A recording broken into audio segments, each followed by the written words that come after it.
right, we'll get started now. Thank you, everyone, for joining the webinar this afternoon. Today, we're going to talk about comparing digital marketing solutions to maximize results for your jewelry store. I'm Anthony Arechiga, VP of Sales and Marketing for GemFind.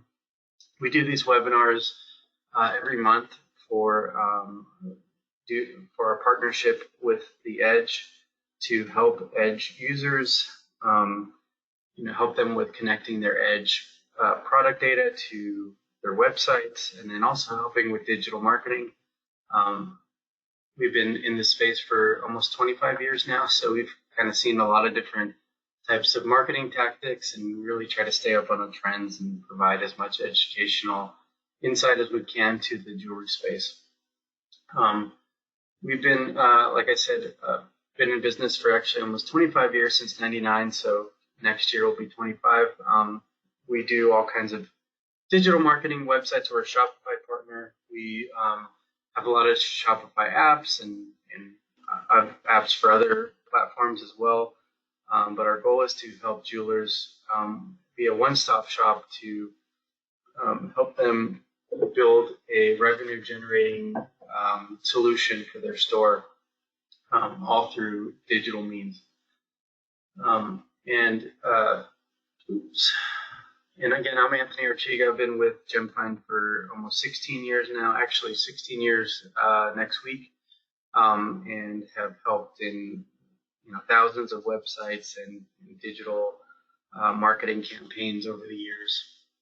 A couple of our team members at the JCK show.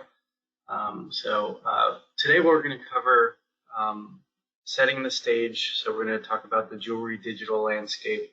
We're going to talk about the primary digital marketing solutions. We're going to go over analytics tools and metrics. We'll go over some case studies, and then we'll get to the point where hopefully we can help you decide on the right solutions for your business. We'll open it up for a Q&A, and then we'll give some takeaways at the end. I did want to mention, because it's just me today, if you would like to ask a question and I see it on the GoToWebinar panel as I'm going through these slides, as there's quite a few slides to go through, I'd be happy to answer questions throughout. So don't be afraid to ask a question, or you can use the chat or the Q&A field, whatever you prefer to do. I'd be happy to answer any questions throughout the presentation today. So we're going to talk about the importance of digital marketing for jewelry stores. One of the main things is that before the internet, most consumers got their information from salespeople. Now consumers are doing research online before they make a large purchase decision. As we know, they're also, purchasing online. So it's extremely important to, have a, solid digital marketing strategy to be able to get the customers to, today's customer. So a couple items to consider. Most research is done on search engines today. So on the research phase, search engines are no doubt the most important part of the digital landscape. And other thing to consider is Google is the world's biggest search engine, making up for 92% of global searches. So if you're going to put your effort into showing up prominently on search engines, Google is where it's at. One other thing is to note here is 52% of all new brand and product discovery is now done on social media. So you can't deny the importance of social media as well, because they're discovering new brands that way.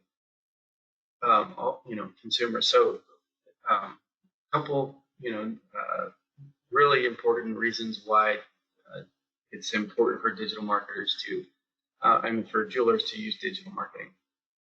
So we're going to talk about the landscape. Revenue in the jewelry segment is expected to reach $55 billion in 2023 in the U.S. alone.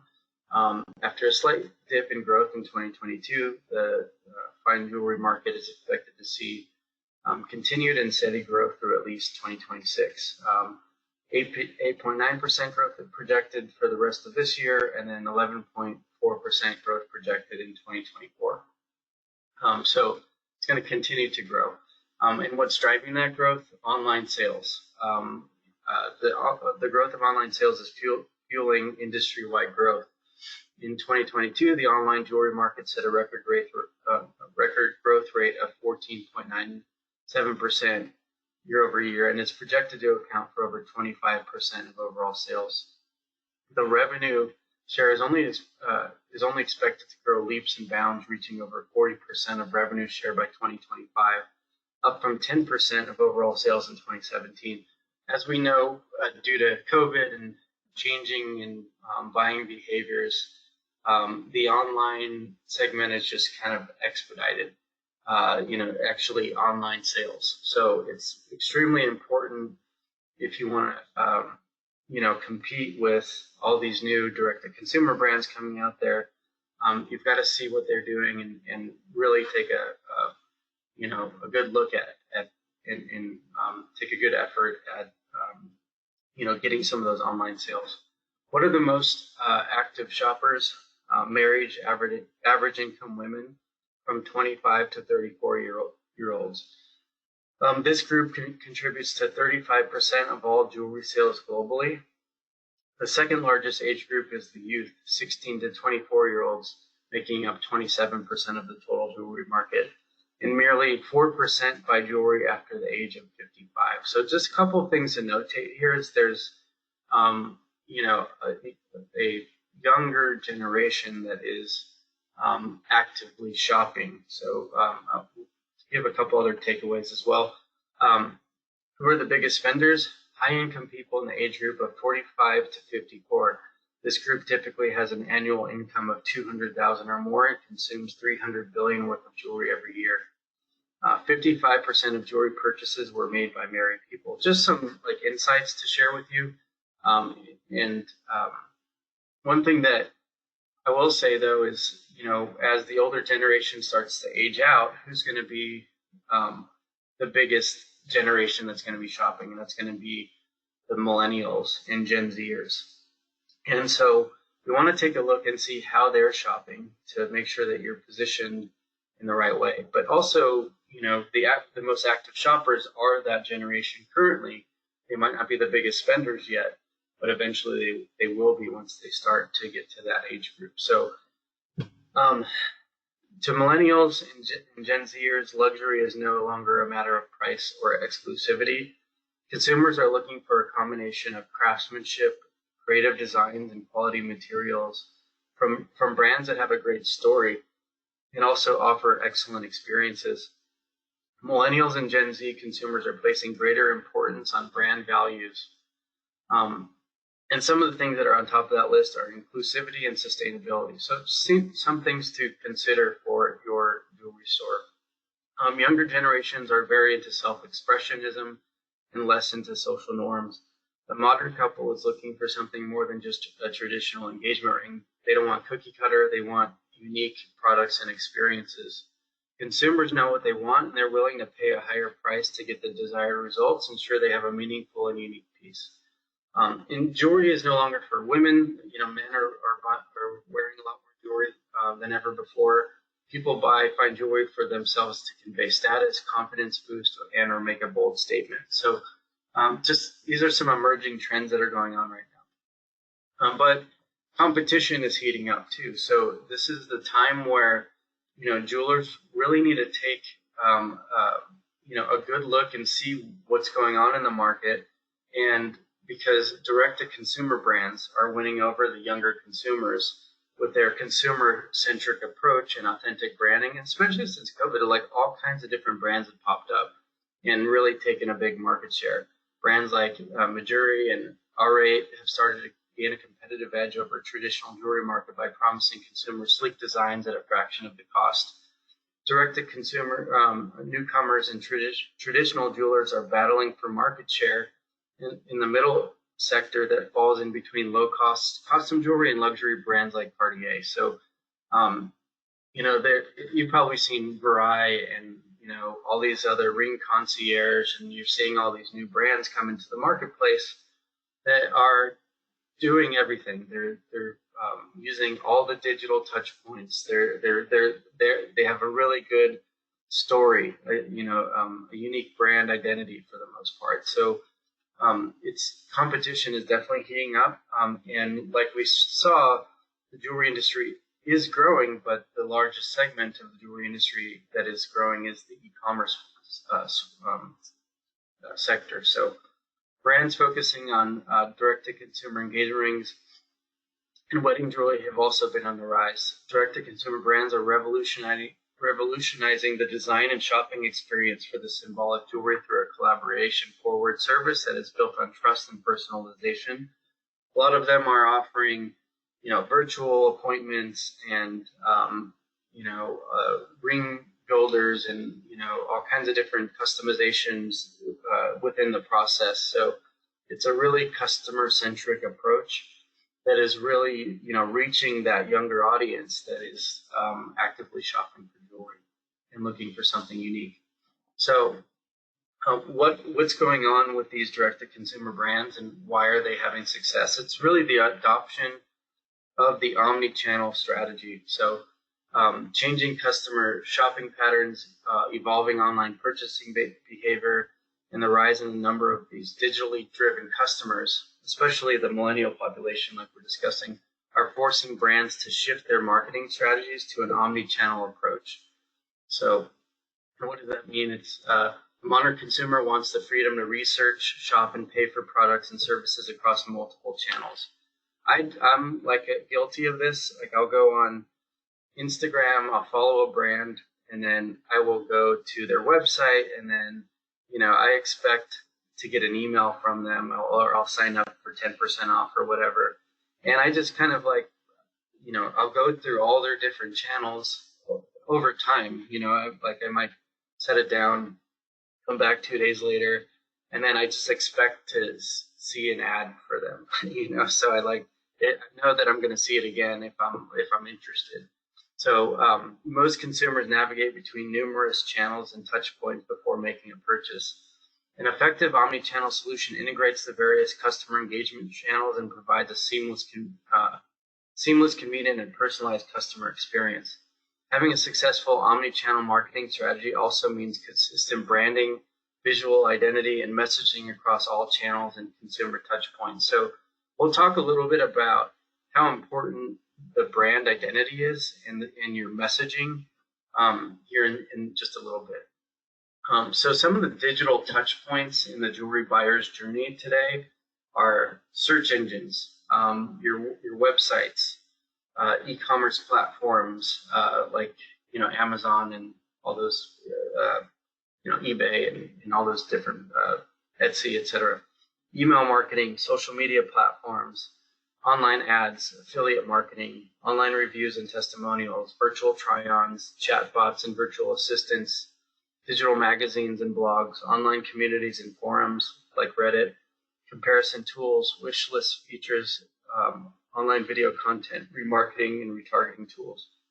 So the reason why we're talking about all these things is there's so many touch points, and the average consumer has 7 touch points with a brand before they decide to make a purchase. So that's why it's so important to understand all the digital touch points in the jewelry buyer's journey and attempt to try to be there at the majority of those touch points in some fashion, meaning showcasing your brand and showing them potentially what they were looking at on your website. These digital touch points play a critical role in informing, engaging, and persuading potential jewelry shoppers. Brands need to ensure they maintain consistent messaging, quality content, and seamless user experience across these touch points to encourage purchase decisions. So now we're going to talk about all the different primary digital marketing solutions. Your website is extremely important, and it's important to have a responsive and visually appealing website. So that's a given. Features that enhance the user experience, like high quality imagery, 360 views, customer reviews, and detailed product descriptions. Can't place enough importance on that. We really need to up our game in the jewelry space to get really good quality content, and we can't just rely on the vendors to provide it. Like really, if we're a jewelry business, a jewelry store, and we have this great, beautiful product, we should be spending some effort on taking really good, high quality images to put on the website. Good product filtering and options for your products. You want to make sure it's as easy as possible for consumers to find what they're looking for. And also offering in today's market online financing and installment options. If you look at any of these direct-to-consumer brands, the shopping experience is so seamless, and they all have the options to use Klarna or Afterpay or Affirm to use for financing, or PayPal, etc. And that helps increase your average order value, increases your conversion rate, because if somebody, they wanted to purchase a product for, say, they budgeted for $4,000, but hey, I could actually split this up over 4 payments, or I can actually finance it, and it's not even going to affect my credit. I'll just go ahead and do that and spend $6,000. So it's really important to have those installment options and online financing so people can purchase product with those options. It's also extremely important to optimize your site for site speed and optimizing it so it could be as fast as possible. Bounce rates increase significantly for like every second your site takes to load. So really important today, and it also affects your search engine visibility if your website doesn't load very fast. So we'll talk about SEO now. 68% of online experiences begin with a search engine. 53% of all website traffic comes from organic search. So very important to really show prominently for what you want to show up for. SEO drives 1,000% more traffic than organic social media. 0.63% of Google searchers click on results from the second page. So that means that no one's really going to the second page. You gotta show up, on the first page, close to the top. Top 3 positions get the most clicks. Number 1 gets the most. So, really important. Especially because, like I had mentioned in the previous slide, people are doing their research online, and search engines is typically where most people do their research. So, it's extremely important for local SEO, for physical stores. So, and I'll go over some tips on how to show up locally for a jewelry store. Some of the best practices are when you're creating your SEO strategy, you want to research the most search terms in your market. So if you're just optimizing for, and this is what I typically see, a jewelry store will optimize for 10 keywords on one page. They'll just say, engagement rings, wedding rings, fine jewelry, and custom jewelry, and buying gold. It's everything on one page. So really what Google's looking for is a relevant page for every single search query that we're looking for. And so what we want to do when we're creating our strategy is research the keywords that people are actually typing in the most. We don't want to guess at it, because there's been many times where the jeweler thinks, I want to show up for this keyword, and there's 10 searches for it in their market, versus like something that might have 1,500 searches for it. So it's important to find out what are people searching for, and there's a lot of different tools you can use. There's a free one from Neil Patel called Uber Suggest, and then there's also SEMrush, which a lot of SEO people will use. I'll talk about some of those tools here just a little bit. But again, I'll just pause here real quick. If anyone has any questions, feel free to type in the Q&A or chat. I'd be happy to answer them throughout, since I'm the only speaker here today. And I apologize for the cough. I did have to reschedule this. I wasn't feeling well last week. I'm just kind of getting over it. So thank you for your understanding. So a couple things that I want to point out for Google algorithm updates. Page experience is affecting your Google ranking. So That includes page relevance, site speed, and mobile experience.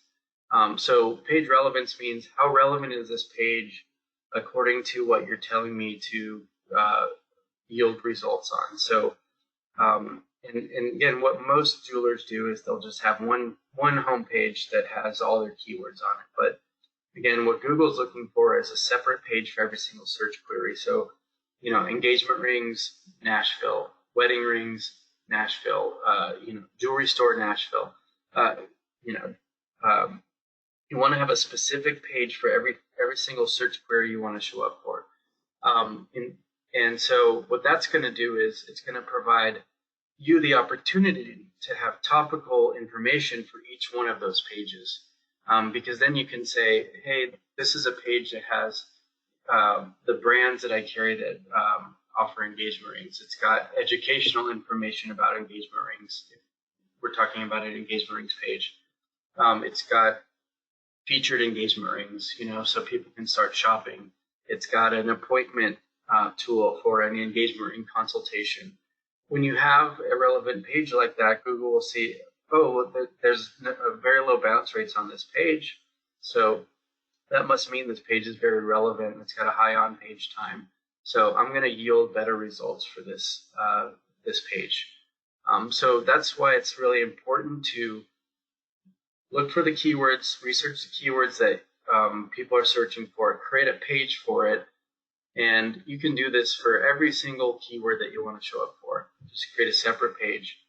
And then from there, you want to work on other things like your domain authority. Domain authority means how much of an authority are you on the topics that you're telling Google and search engines to rank you on.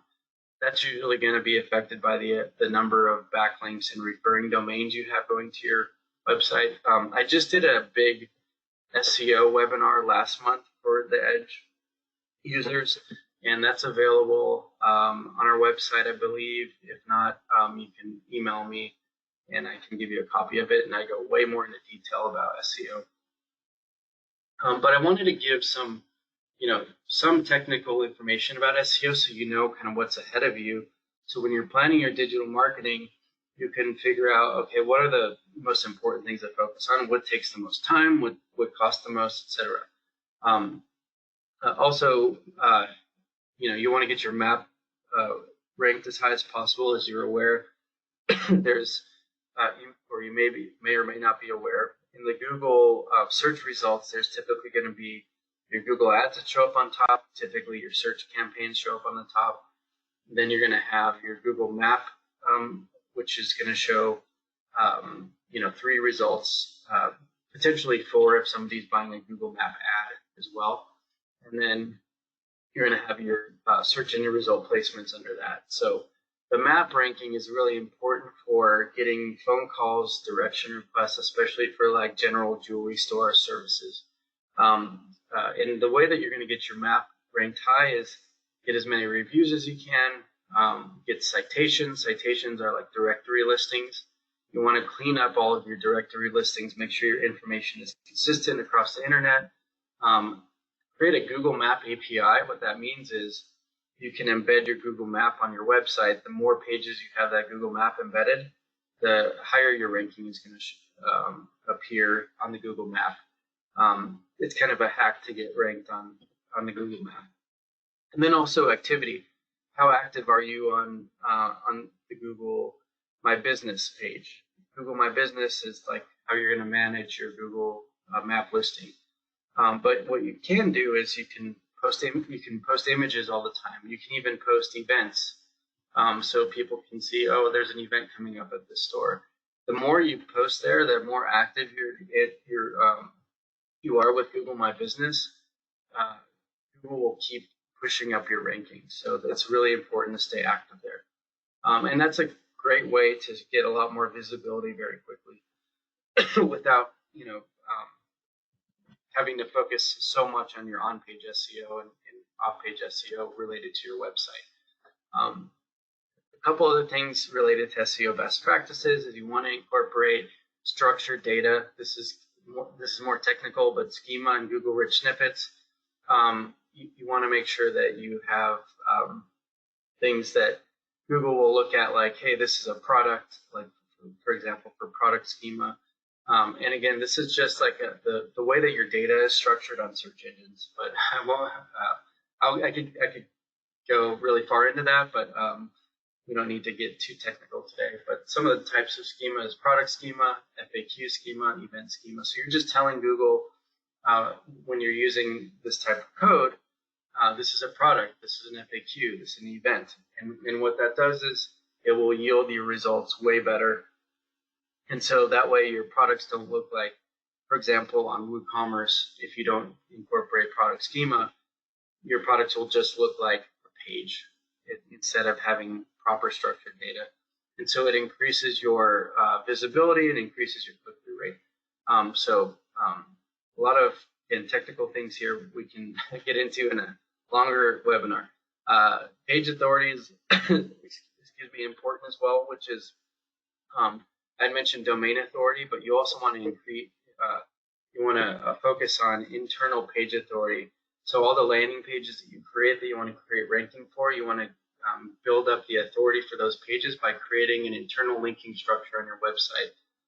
And we call that hub and spoke content structure. The page is a hub and you have different spokes going to it, which would be links from your website and then also links from other websites to that main page that we want to build a ranking for.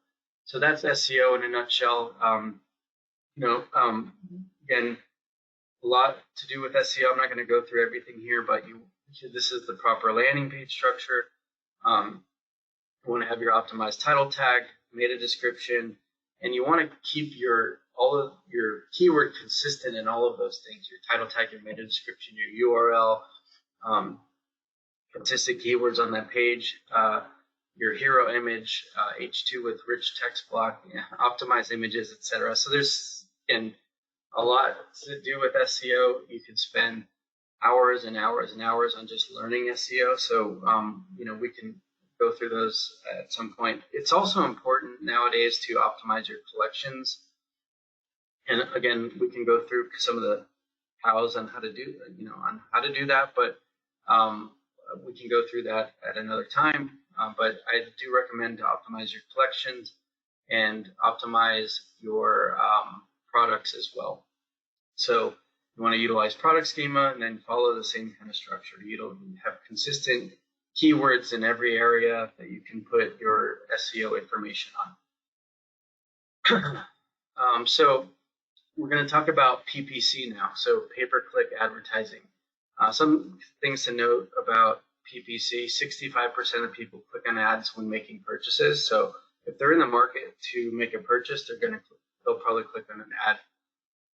Another thing to notate here is Google Ads delivers an 8-to-1 return on investment on average. So it can be very valuable if you're doing it right. The average conversion rate on Google Ads is 7%. Google Ads and Bing Ads, did want to just talk about this real quick, is Google Ads is where the majority of your traffic is going to come from, probably the majority of your conversions. But Bing Ads are good for the older generation, like that age group with the bigger spenders that we talked about. That's important to incorporate into your business. So a lot of people overlook Bing Ads. I would say that don't overlook them, because I would not place the majority of your budget on Bing, but definitely can get some ROI there. And then there's also where you can do, display ads are a part of PPC. There's all kinds of different types of ads nowadays. There's Performance Max and display and all kinds of different ads, but search is where you're going to get the better conversion rate, and shopping campaigns as well. But display is good for promoting an event or anything like that.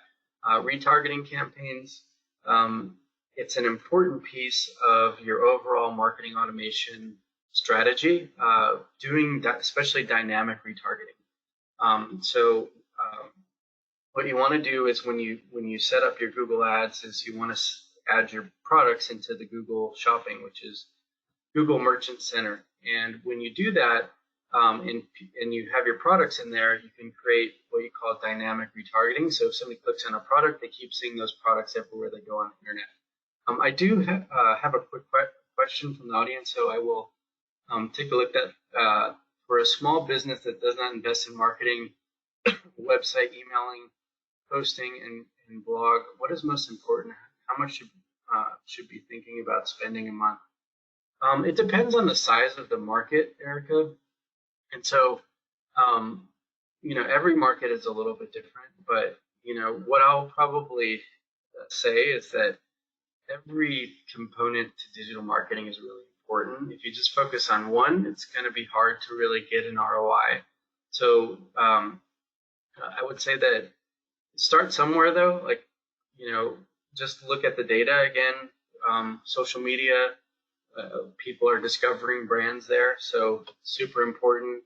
But on searches, most people are doing research online before they make a purchase, so search engine marketing is really important. Those are some of the most important aspects, but I'll go into a little bit more detail. Maybe you'll get some more insights on what you should be doing. What is the average rate of posting an email? There's so much out there.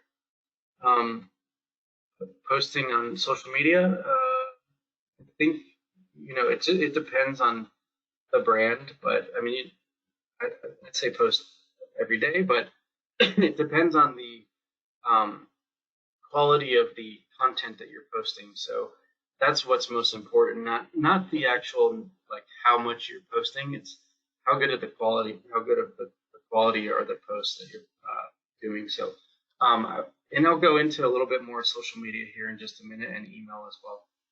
But if anyone else has any questions, feel free to go ahead and ask questions on the Q&A while I go through this information. So go ahead and jump back in here. So some of the best practices related to PPC, utilize landing pages, not your website's homepage. We see that a lot where we'll take over an account and they only have campaigns going to collection pages that are not optimized, and then also the homepage for like your standard jewelry store campaigns. What would be best is to create a separate landing page for your campaigns, because Google ads will give you what you call quality score. Quality score is like how good is how relevant is the landing page according to the campaigns that you're running. And if you have a good quality score, like an 8 to a 9 to a 10 out of 10, then you can actually spend less than your competitors that would spend more on just sending traffic to generic pages and actually show up higher. So that's how you can kind of outsmart your competitors instead of outspend them, is like you want to do everything in excellence and do everything following best practices. So create landing pages for your campaigns that you're running. If you're doing landing pages for SEO, you're killing two birds with one stone. You're creating relevant pages that would be helpful for both SEO and for PPC. You also want to write engaging and relevant ad copy. Utilize all the different ad extensions. Utilize long tail keywords for lower cost per click and higher conversion rates. You can always start your campaigns with broad match terms that find the keywords that convert in your market, and then you negative out or you remove low converting high cost keywords. So some of the, when you first start dipping into Google Ads, some of it is going to require some like optimization and learning. I mean, it should always be optimized, and you should always be looking at ways to, improve your conversion rate and lower your cost. And another important component is link your Google Analytics to Google Ads. We've seen this before as well. So your Google Ads are not tracking your conversions on your website, and that's one of the most important things. And then optimize frequently. You always want to optimize your campaigns for adding new keywords, adding negative keywords, adjusting your bid strategy, see what's working, and then adjust. So optimizing frequently is extremely important. So social media, we'll jump into that. 52% of all new brand and product discovery is now done on social media. 48% of social media users have bought something after seeing an advertisement, including me. 68% of consumers have purchased directly from social media, which I have as well. So some of the best practices: post with purpose and provide value. So don't just post just to post. We see a lot of times where jewelers just repost something from their brands and then just, they're just posting it. But, again, like I said, it's quality over quantity. Provide unique content. Create content specific to your jewelry brand. Again, reposting from someone else, you're going to get zero engagement. There's really, what's the point? Just don't post. Post once a week if you have to. Post once a month if you have to. If it's going to be something generic, like people aren't going to engage with it.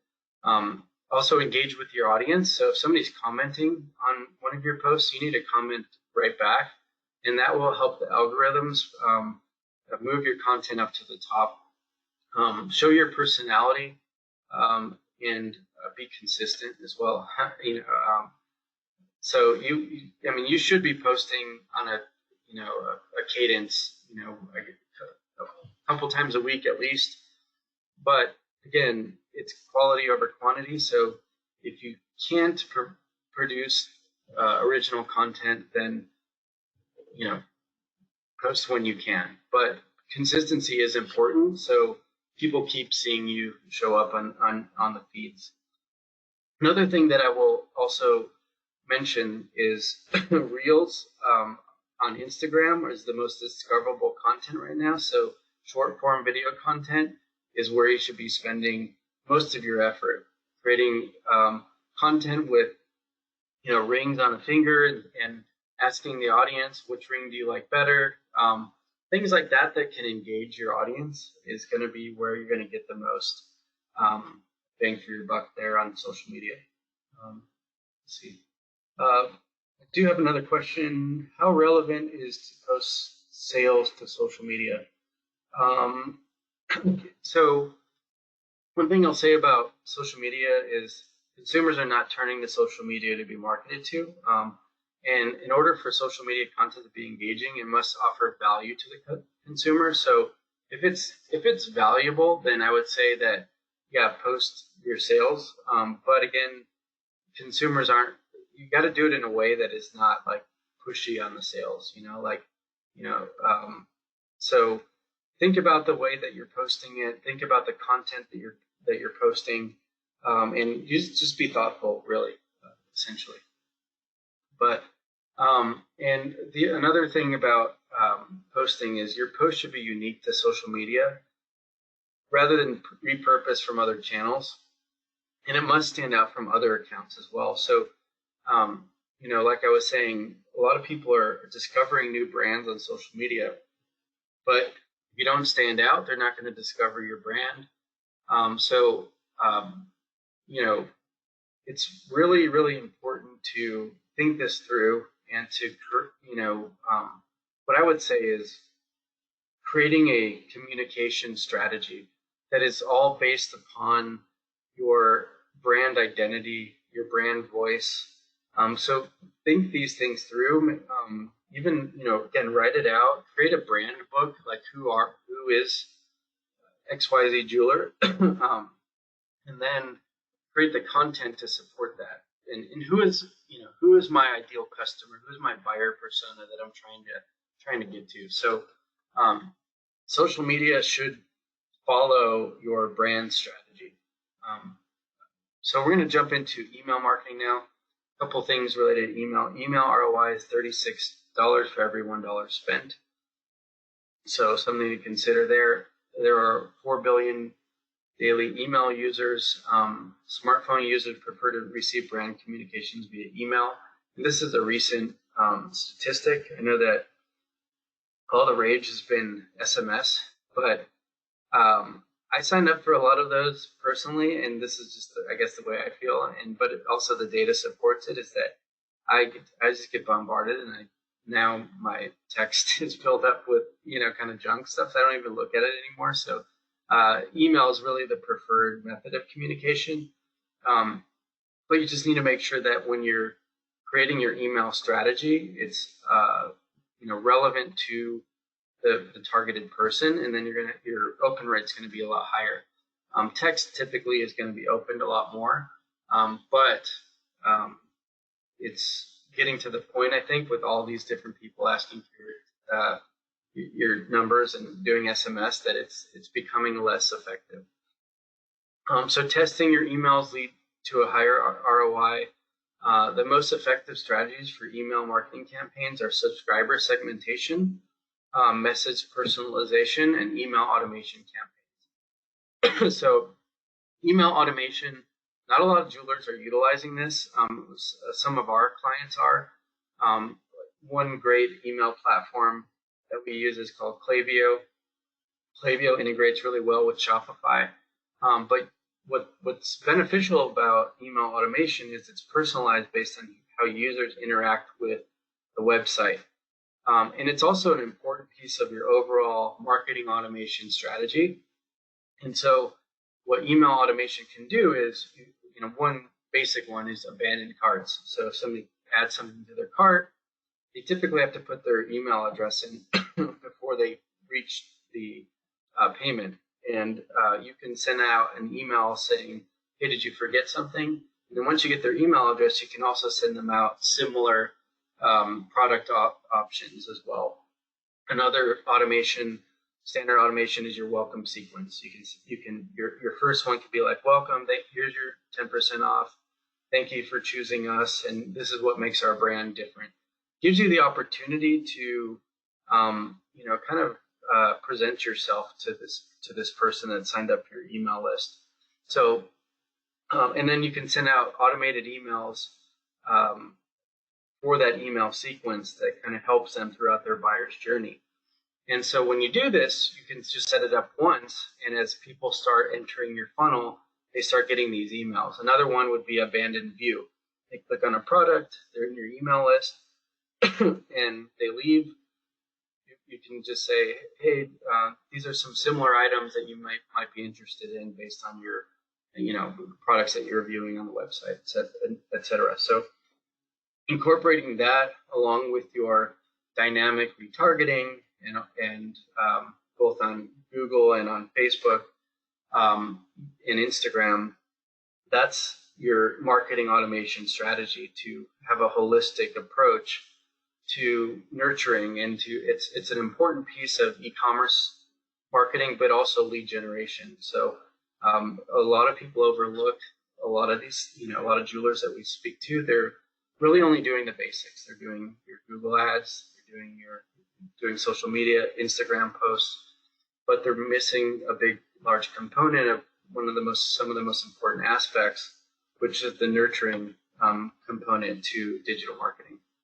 So email marketing can be very effective, and it's an important piece of that. So content marketing is really important for storytelling for your brand. I would say another important part of content marketing is creating buyer personas.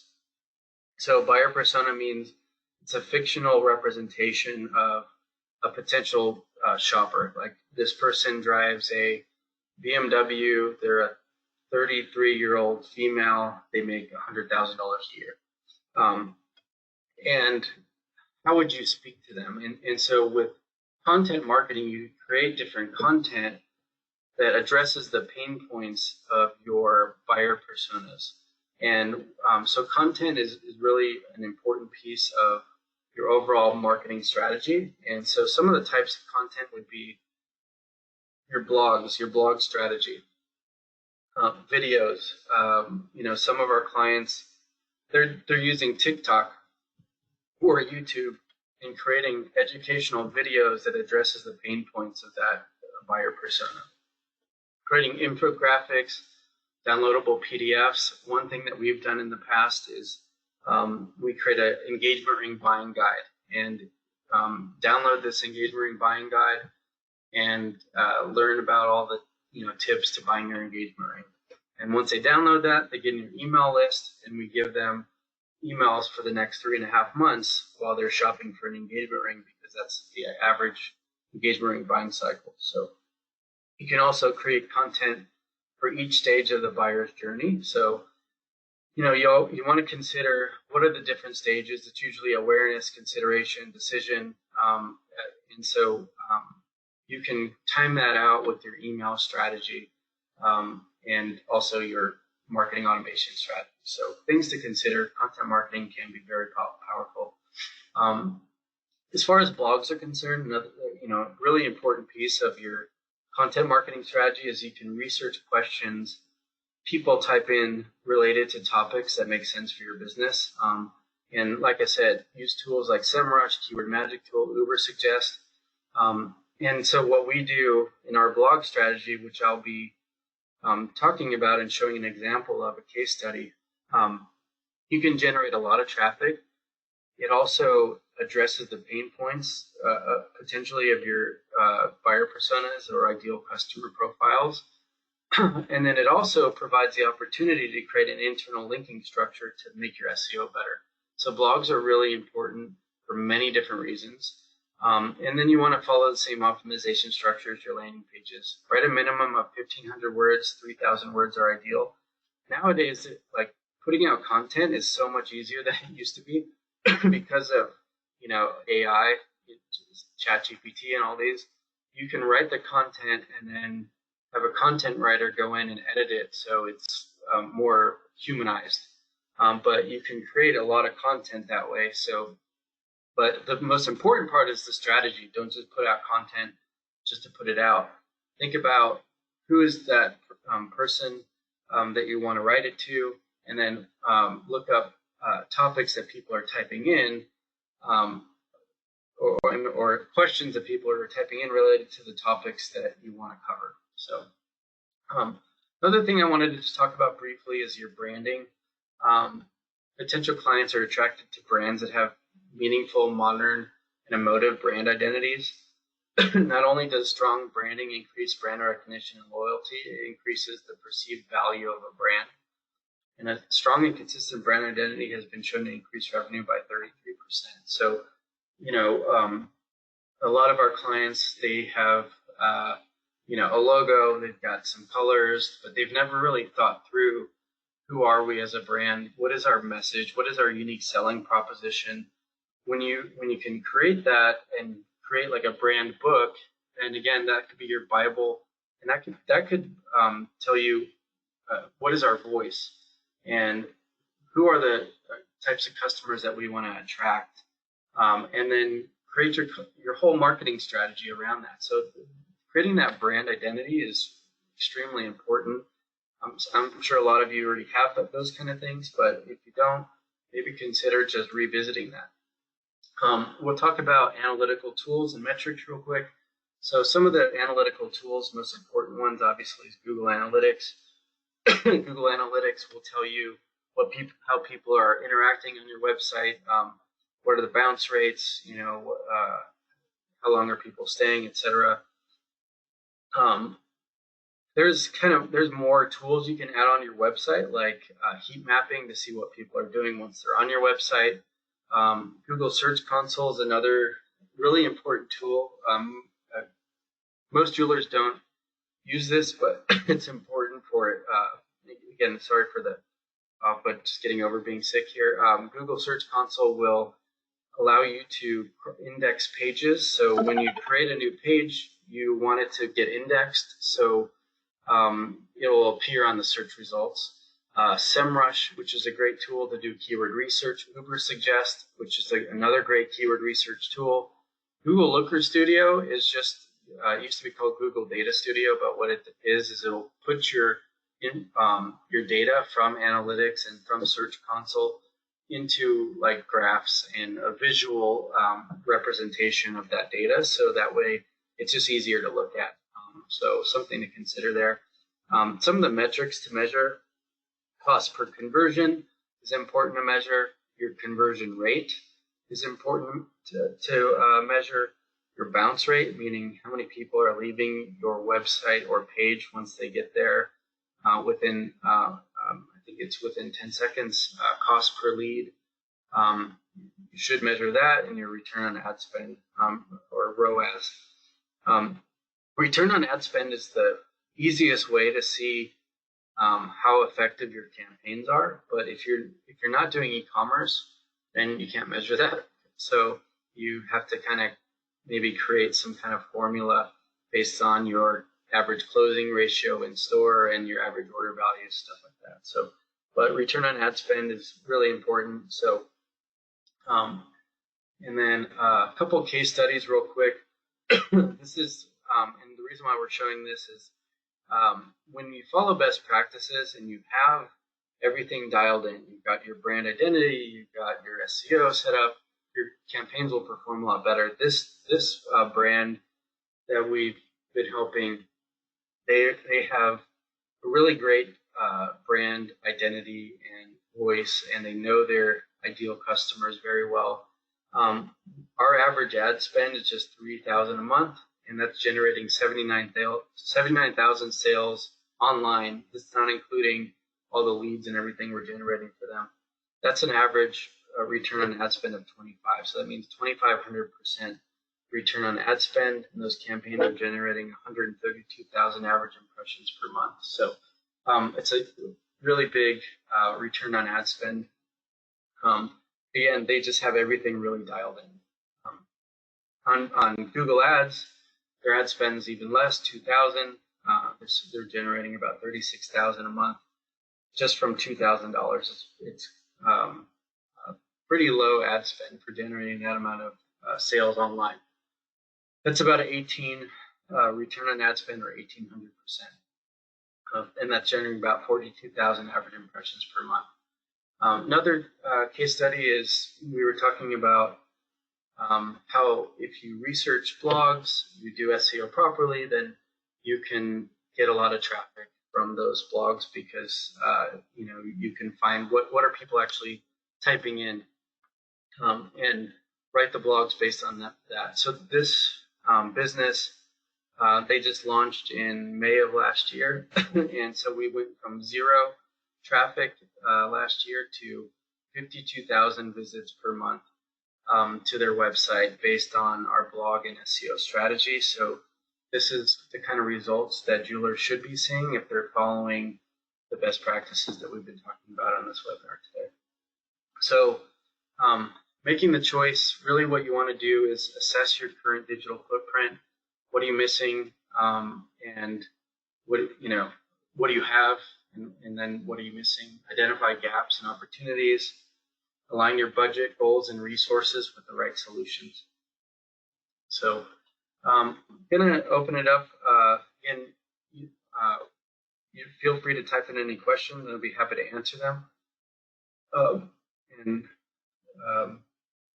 Getting a couple questions here already. So Erica asking, we're getting a copy of this webinar. I would like to review the budgets at the end. Sure. Yeah, I can email you the slides if you like, and then we will also email the recording as well after this.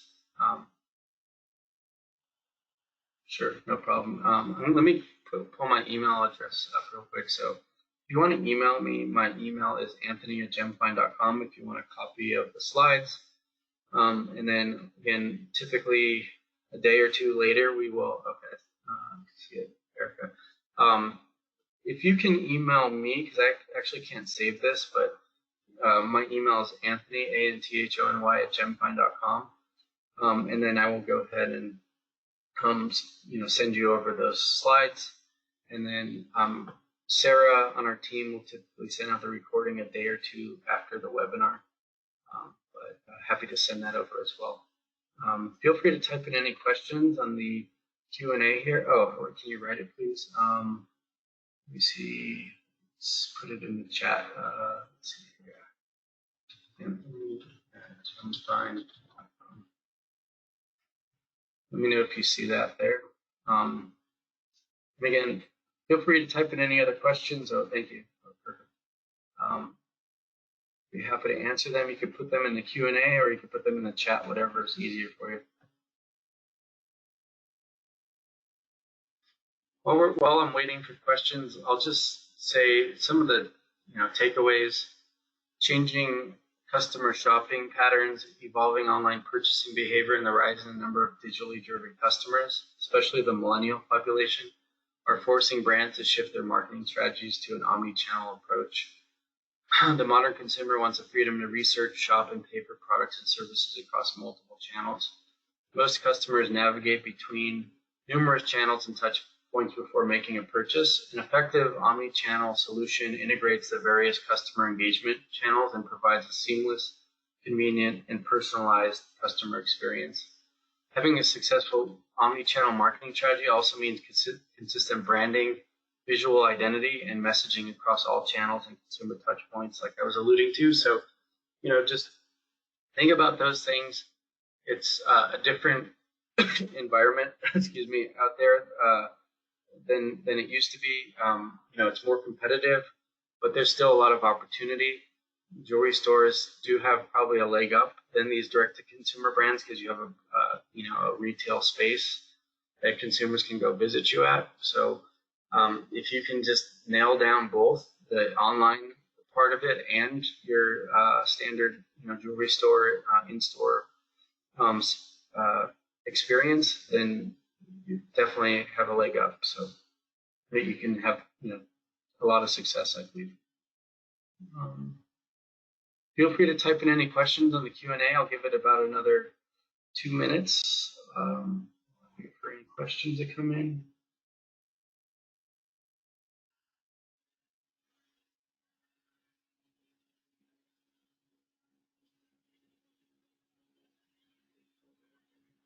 Yeah, thank you for taking the time to be here today. Appreciate that. And again, I apologize for a little under the weather, but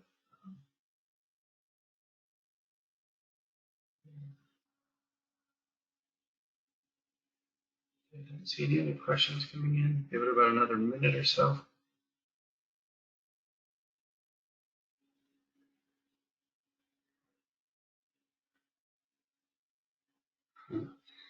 George mentioned great webinar and 100% agree with you about email over SMS. Yeah.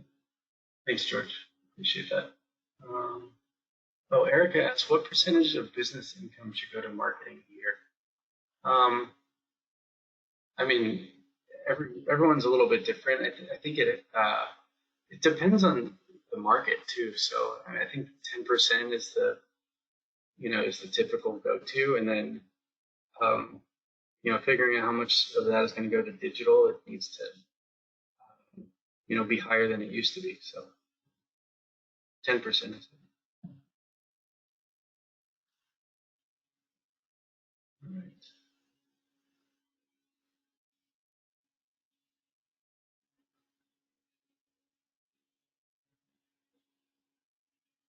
All right. Doesn't look like we have any other questions, but I thank you everyone for being here. Thank you, Francis. I appreciate that. Feel free to reach out with any questions. My email is up here on the screen. My phone number is up here as well, 800-373-4373, extension 115. And I have another webinar in 2 weeks about e-commerce, and then another one about email specifically the week after that. So feel free to browse our website and see our webinar schedule there. And again, thanks so much for being here and taking your time out of your afternoon. And have a great rest of your day. Take care. Bye-bye.